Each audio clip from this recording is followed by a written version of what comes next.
Welcome to the Dairy Good Dawgs, a place where we talk everything from the barn to the arch and where conversations are all things dairy, the people, the science, and the stories behind the cows. Hi everyone, I'm Jillian Bohlen, and I'll be co-hosting today's episode alongside Sophie Dupont. We're really excited to be joined by Dr. Jason Lombard, a veterinarian and dairy systems specialist with Colorado State University. Dr. Lombard has spent much of his career working at the intersection of cattle health, disease prevention, and biosecurity from farm practice to national animal health surveillance programs. Incredibly excited to welcome you to the podcast, Dr. Lombard. Well, thank you. I really appreciate the opportunity to talk about something that's really important for dairy farms. Yeah. That's what we feel like this conversation feels really especially important right now as the dairy industry continues to navigate conversations around disease transmission, animal movement, and what it really means to build resilient dairy systems. So we're looking forward to talking through both the big picture importance of biosecurity and practical realities that producers face on farms every day. Because that's what we hear, sometimes is that, we have grand ideas with a lot of things we want to do, but sometimes the practical, implementation of those practices is a little bit, it's difficult for them. So as we kind of kick off the conversation today, I gave you what I consider a very formal introduction, but can you tell us just a little bit more about you and what your background is? Sure. So I'm a veterinary epidemiologist at Colorado State University, which means an epidemiologist is someone who studies diseases in populations as opposed to focusing on individual animals. And my experience in the dairy industry really started at the veterinary clinic I worked at as a high school student. I grew up on a beef farm and beef ranch, and in the course of the dairy, in the course of my volunteering at the veterinary clinic, we visited a lot of dairies, and I got kind of interested in those because you had a lot more interaction than the beef farm that you don't go on to very many times a year. So um, I went to Colorado State University from undergrad, and I worked at the now defunct CSU Dairy in undergrad, and then obtained my DVM. After I got my degree, I practiced primarily dairy medicine in Wisconsin for about 10 years before coming back to CSU to complete my master's degree in epidemiology. And then during and after my master's degree, I worked at USDA conducting national studies of the dairy industry, which really helped broaden my understanding of how variable dairying is across the U.S. And then in October 2023, I left USDA and came to Colorado State University. And I've really been focused on highly pathogenic avian influenza in dairy cattle, trying to understand the impacts at the cattle level, at the herd level, and transmission, which is still a big question in terms of how it's primarily transmitted. And then as we're talking about biosecurity, it makes it really difficult when we don't know how it's being transmitted. Yeah. Those question marks are certainly problematic. So fascinating background, and I have read a lot of articles that you've been a part of. I've listened to other podcasts that you've been a part of, and you've had a very dynamic career path. And I was just curious if there was some point during that career path that you really started to hone in on biosecurity or methods of disease transmission. In other words, what got you interested in that particular field as a veterinarian? Yeah, that's a good question. So, at the big picture level, I think the dairy industry really has been lucky and hasn't had to implement the level of biosecurity that, say, the swine and the poultry industries have. And to be honest, and I say this in front of dairymen as well, dairies have some of the worst biosecurity of any of the livestock sectors. And I think that's because they haven't been challenged as much as they have been challenged with highly pathogenic Yeah. avian influenza. But in terms of my experience, I think there have been multiple of them that have contributed to understanding how important biosecurity is. And obviously, there's multiple infectious diseases, common infectious diseases that dairies deal with essentially on a daily basis. And I've worked with dairies to try to, decrease the risk of purchasing animals and purchasing Mm-hmm. diseases along with those animals. So I think a couple of relatively new challenges have arisen that really made me look at biosecurity in a different light. And the first is the transmission of bovine tuberculosis from humans to cattle. This requires a completely different biosecurity approach because typically we're worried about bringing in disease in our cattle that we purchase and then spreading it to the rest of our herd. And this is where we have dairy workers that are spreading disease to our cattle. So dairies really have to keep their employees healthy to protect worker health and to protect cow health. So that's one that I've been involved with for the last few years, and it kind of broadens what you think of in terms of biosecurity. And then the last one is the outbreak of high path AI.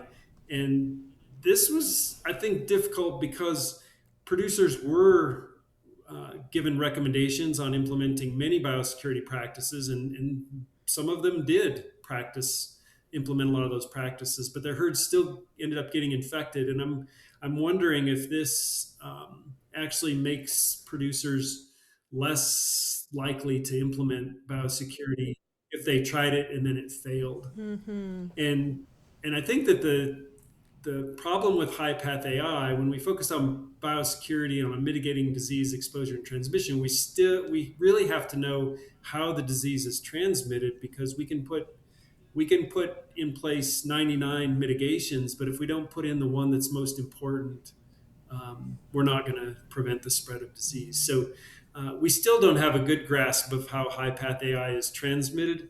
I know we focused on milk for a long time, but maybe it's aerosols, flies, paradomestic birds. And if we think about those things, aerosols, flies, and paradomestic birds, we don't have effective biosecurity mitigations that are available to dairy producers. And that, I think, led to a lot of frustration because they're washing vehicles, they're restricting visitors, which are all reasonable practices, but not effective against how high path was spreading. So, another concept of biosecurity that I guess I hadn't really thought about in the same light was that there's a notion of ramping up and ramping down biosecurity based on the situation. For instance, we can't and we probably shouldn't be washing vehicles on and off the operation all the time. But if a highly contagious foreign animal disease such as foot and mouth disease was in the state or maybe even in the county, then this would be a very important biosecurity practice to implement. And so one of the things that we probably, as we're talking about biosecurity practices to producers, is this is what you need to do generally based on what your goals of your operation are. And then when we have outbreaks, then we need to ramp that up and implement more. And then the question is, at what point do we say, okay, the coast is clear, we can start relaxing some of those mitigations? Because a lot of the mitigations are resource intensive, and most dairy producers don't have a lot of extra time or any extra time to implement all of these practices. So it's really a difficult situation to put them in. Yeah, and I didn't even think about it until you started, saying, and I don't know the correct kind of phrase that I want to use, but basically, fighting a ghost that you can't see. You're trying to fight or protect yourself from disease transmission, introduction and then transmission, but so very valid when you don't know exactly how it's transmitted or how it's accessing your farm. It's hard to really build in those protocols that you think are going to be most effective. Right. And this is a little reflective of what we saw with COVID, right? Yeah.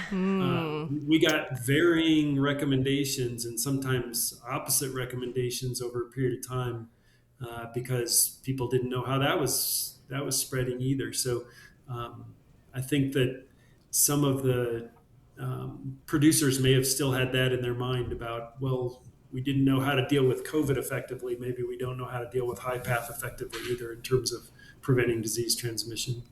Yeah, absolutely. It's interesting to think about the comparisons between, a pandemic in a human sense and then a disease outbreak that affects many states. But in the interest of kind of continuity or maybe something that producers can refer back to, kind of keeping in mind producers' time and resources and maybe those specific mitigations for disease outbreaks, maybe outside of those. I'm wondering, Dr. Lombard, what would be your top 3 priorities for evaluating the strength of an operation's biosecurity, or those top 3 things that maybe you look for first on their biosecurity protocols? Well, that's a great and a really difficult question, because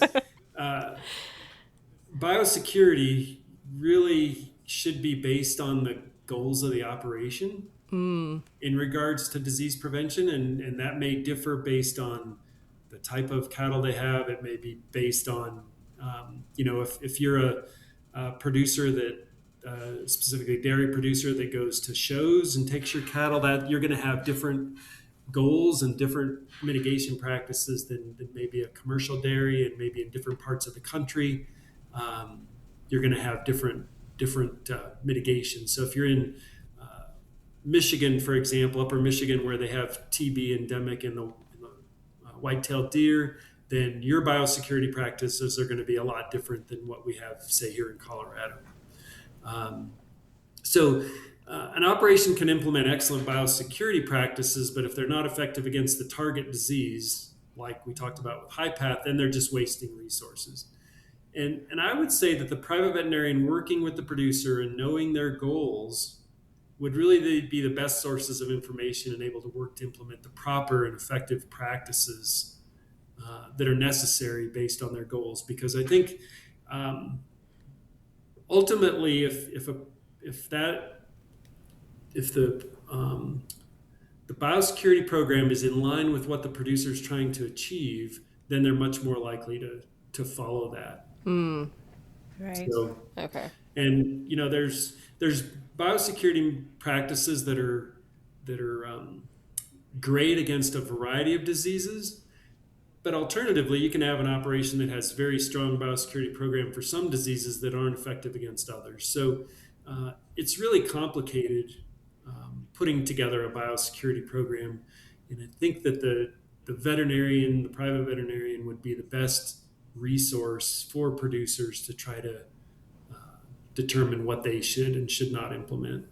Right. Okay. So really that kind of tailored approach based on your operation. I guess, that makes sense. I think sometimes it's so easier. We want, an easier answer that everyone can refer back to. But you make a really good point that regionally or disease wise, there's things that only apply to specific operations. Now, thinking about, because we think about general biosecurity protocols that are all like quote unquote good practice to do, but are there things that you've seen on many operations or something that stood out to you that producers feel like is a good biosecurity practice or is kind of maybe an industry standard, but in your mind and from what you've seen isn't actually that effective? Yeah, I think a relatively common practice is either providing booties or foot baths for visitors or workers moving between areas, or even coming onto the farm. But they have to be managed as well. So just like foot baths for cows, foot baths for people can get dirty pretty quickly. Right. And then the disinfectant becomes inactivated. And even if they're clean and you have the appropriate disinfectant, the length of time the product needs to have contact on their boots, for instance, is longer than what most people are going to allow. So some require up to 10 minutes of wet contact time. Oh, wow. To get optimal elimination of agents. So I stress this with students because we go to the farm and we scrub our boots and then they hose them off. And I'm like, why are you hosing them off? Why don't you let the disinfectant do its job? And not that getting all of the visible material off the boots and scrubbing them, you probably do eliminate the majority of organisms. And so that's better than not doing anything, obviously. And then the booties, I don't know how many people have used those, but I don't think I've ever come off a dairy where I didn't have holes in mine before I was done walking around. So I try not to use those when I don't have to. Yeah. So I think that it's a good practice. It's not as effective as it could be because we don't take the time necessarily to make sure that we have the required contact time, for instance, or maybe even the appropriate footwear if we're going to be going on a farm. Well, and to me, that's so interesting because, that's like a tale as old as time practice, something, we're very cognizant about going on farms. But it's a good point that, this small change of just thinking about that contact time or making sure your solution, has the right levels of disinfectant in it, something that's kind of relatively low cost or low effort can make the world of difference. Right. And we probably sometimes, I know I've been guilty of this before. When you add your disinfectant, it's kind of like, how much salt are you going to add to your dinner plate? I mean, you kind of put in, well, that feels about right. Yeah, where absolutely. we probably It's the could do, color. yeah, yes, exactly. If it's yellow enough, then we've put enough dirt on it. If not, we need to add a little bit more. Seasoning bias, as I might say in my household. So thinking about, these biosecurity protocols, I know that, you've kind of gone over the complexity of putting together a plan just based off, regional challenges or specific disease outbreaks. But overall, from, what you've seen, what do you think are the major barriers that farmers are facing when they try and implement good biosecurity measures other than obviously specific diseases that they're facing that may not be, industry wide? Right. There's a lot of things I think that come to mind.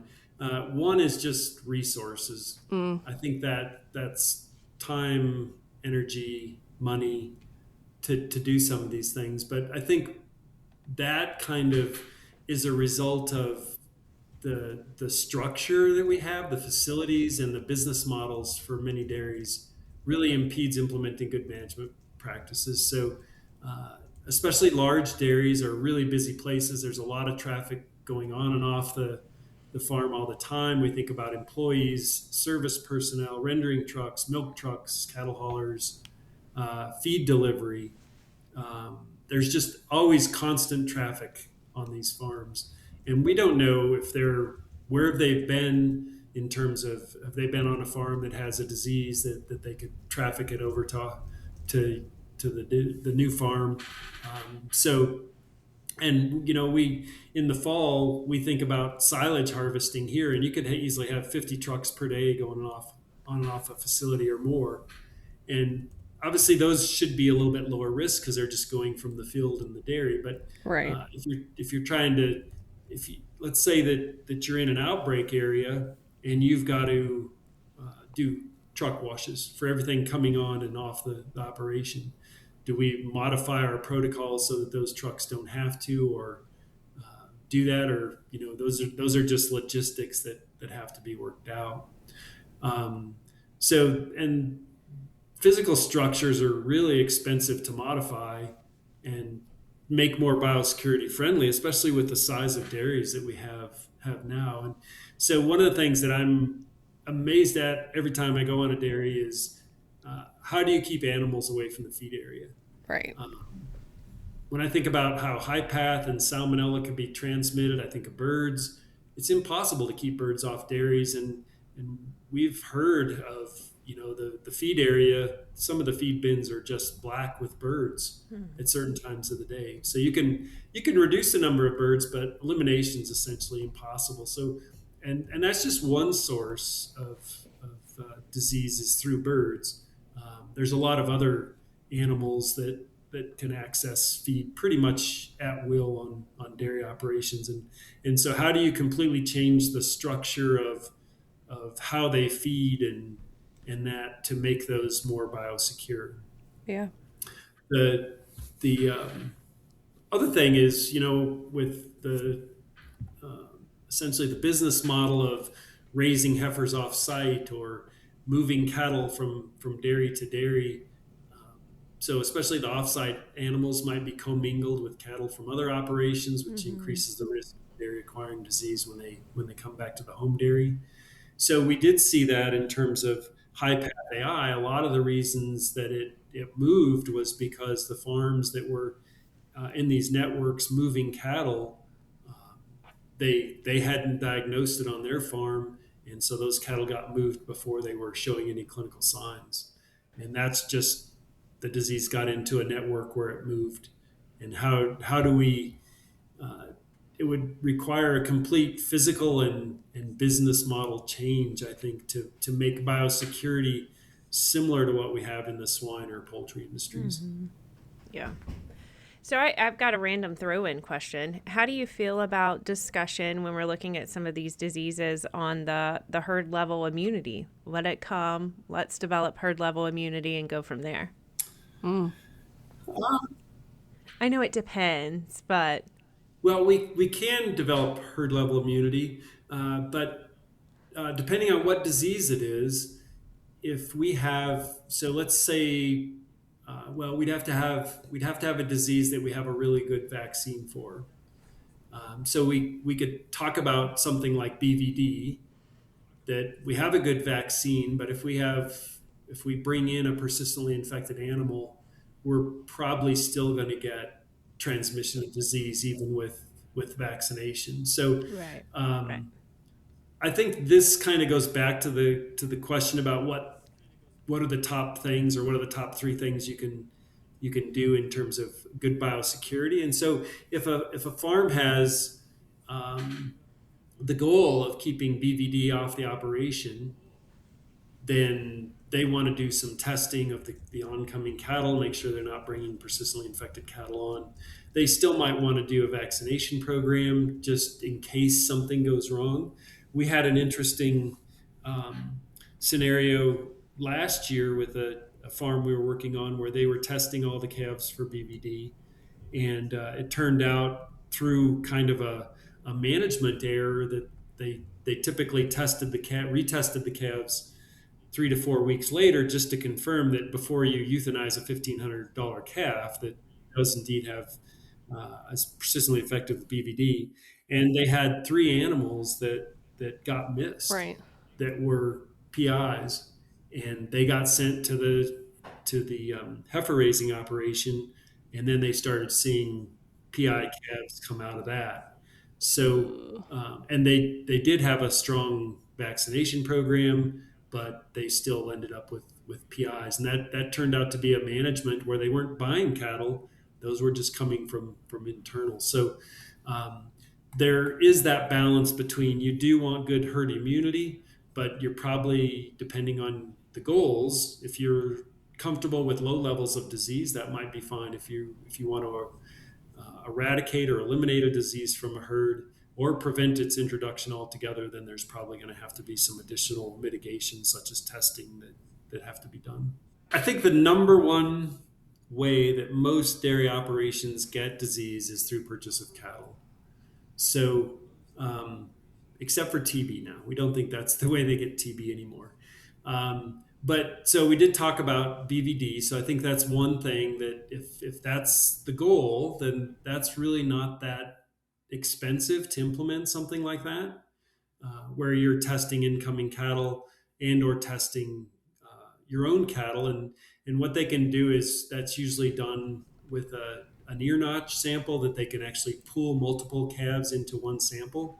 So the cost gets low, and then if the pool is positive, then they'll test each individual within the pool. But so BVD's one. I think the other thing is that when we're buying either heifers or lactating cattle, we can test the cattle. Obviously, you can't do milk test on heifers. But if we go back to the herd of origin and we start looking at, well, what do they have in terms of contagious mastitis pathogens? So Staph aureus, Mycoplasma, Strep Ag. Can we do a simple 3-day bulk tank milk testing from that operation and get a good idea of whether they have one of these or more of these contagious mastitis pathogens that we don't want? And could that help us eliminate them from bringing that onto the operation? So those are some diseases I think we could look at. I mean, another one would be bovine leukemia virus. That virus is pretty widespread across the dairy industry, but there are some farms that do a lot of international work, and they have to be BLV negative. So there are things that you can implement to help with BLV as well. But ultimately, I think it also helps to have really good record keeping. So if you end up in an outbreak situation where you have Hmm. animals detected with the disease, it's really good if you can show, where cattle have been purchased from, where they were sold, maybe how many died, or any specific information that allows for disease and animal tracing. Uh, the secure milk supply has a lot of levels of biosecurity in it. And I think that's one of the things that it's really good, but it's also really intimidating for dairy producers. Look at that and say, how in the world am I going to implement all of this and still keep milking cows? So those are kind of the basic things I think.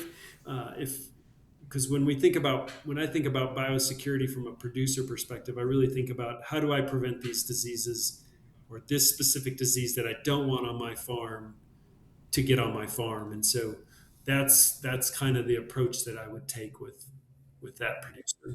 But there are some online applications for biosecurity.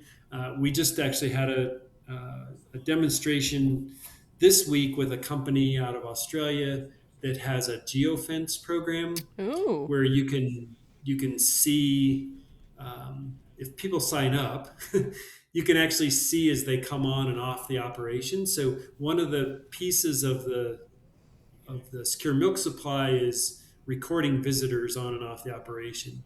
And so this geofence system is really intriguing, but I'm not sure it's really good for our research, but it really would help producers in terms of some of them are using it for time recording for their employees because they know when their employees crossed the line, when their employees left the line.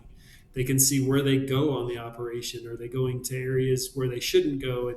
And this system has an alert that if somebody ends up in an area where they're not supposed to, it sends an alert to their phone saying you don't belong in this area.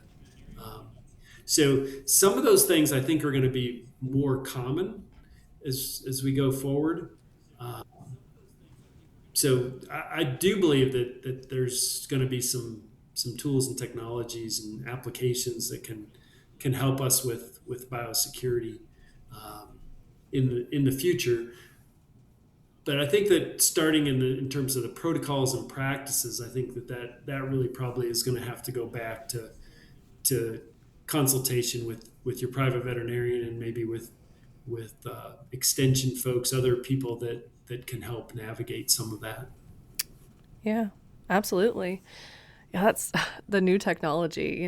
I think we talk a lot about technology on this podcast and hearing from everyone just like yourself about the new things that are coming out. I mean, being able to tell, one even of your employees like you're out of bounds or something like a geofence, it's just fascinating to me. Anyway, kind of to round out our discussion, I think sometimes we all tend to think about biosecurity as a more reactive thing, or we tend to be more reactive when it comes to biosecurity, mainly thinking about it when a disease outbreak happens, or maybe producers when a disease outbreak affects them or their region. But what are your thoughts on why we maybe should reframe that mindset to be thinking about biosecurity on a more frequent, maybe even daily basis? Yeah, that's a good question too. The As we talked about earlier, the amount of visitors that some of these dairies have makes them essentially always at risk for disease introduction. Yeah. When we were working on a high path farm a couple of summers ago, we saw the rendering truck was driving almost completely around the dairy, and the dairy did have a designated spot for pickup of cattle, dead cattle, but this guy was way out of bounds. And so even when you think you're doing everything right, it doesn't mean that people that come onto your farm are going to be doing everything right. Right. So I took a picture of it and I sent it to the owner, and he wasn't Good for very happy you. about the rendering truck driving essentially all the way around the dairy. So dairies are just always a risk of disease introduction because of the number of visitors and the cattle movements that happen on a lot of dairies. And I know early in my career I made, and I think most veterinarians do, make biosecurity too complicated because we try to implement too many practices. We try to protect them from everything. And as we talked about with the physical structure and the business models, we can't protect them from everything. So we need to work with the producer, pick maybe their top 3 concerns in regards to disease, and get those practices implemented as part of the routine, and then entertain additional mitigations as those become standard. But don't I think we as veterinarians have overwhelmed producers and made it appear too complicated when it is complicated. But for this farm, we can kind of focus on the priorities. So and the level of biosecurity needed does change depending on the circumstances. We talked about an outbreak, but just like when you're purchasing cattle, you're going to do something different, in terms of how am I going to treat these cattle differently? Or am I going to vaccinate them before they get here? Am I going to do any testing? How is the best approach based on the logistics of getting those type of things done before the cattle even get there? And then we talk a lot about quarantine, but if you're buying lactating cows, quarantine is almost impossible. You don't have a parlor just sitting out there waiting for quarantine cows to be milked in. Right. Maybe in some of the younger animals you can do quarantine, but a lot of times they're still going to have fence line contact. So quarantine is a difficult thing to do based on just most dairies are full of cattle anyway, and we don't have a really good way to isolate them. So producers just need to work with their veterinarians, and the producers, because dairy producers are really intelligent people. Yeah. And they're really good business people, and they'll figure out a way to make something happen if that's what's really needed. They're the people that are going to set the objectives of the biosecurity plan based on the goals of their operation, and they'll get it implemented if that's what their goal is. Yeah, so it's more building that foundation and then having something like, I don't know, I'm coining just for me personally, like situational biosecurity rather than trying to tackle a big checklist that can be overwhelming and collaborating with your vet. Yeah, absolutely. Well, thank you so much, Dr. Lombard, for joining us again and for sharing your perspective and expertise on really what is such a vital topic, especially in this day and age. Well, thank you for having me. And this is a topic that won't go away. So you'll have to talk about it in the future, I'm sure. But thank you again for the opportunity. Of course, we'd love to have you back on. So we'll circle back around in about a year. All right. Sounds good. Conversations like this today remind us that biosecurity, I think, isn't just about responding to outbreaks, but it's really about building a healthier, more resilient dairy system every single day. So thank you to everyone who is listening today to the Dairy Good Dawgs, our podcast. We hope today's conversation gave you a few practical takeaways, maybe even a new perspective, and definitely a better understanding of the role biosecurity plays in our industry. If you enjoyed today's episode, please share it with someone who is interested in strengthening their own biosecurity program. Thank you again for joining us, and tune in next time for more from the Dairy Good Dawgs, because every great glass of milk starts with great people.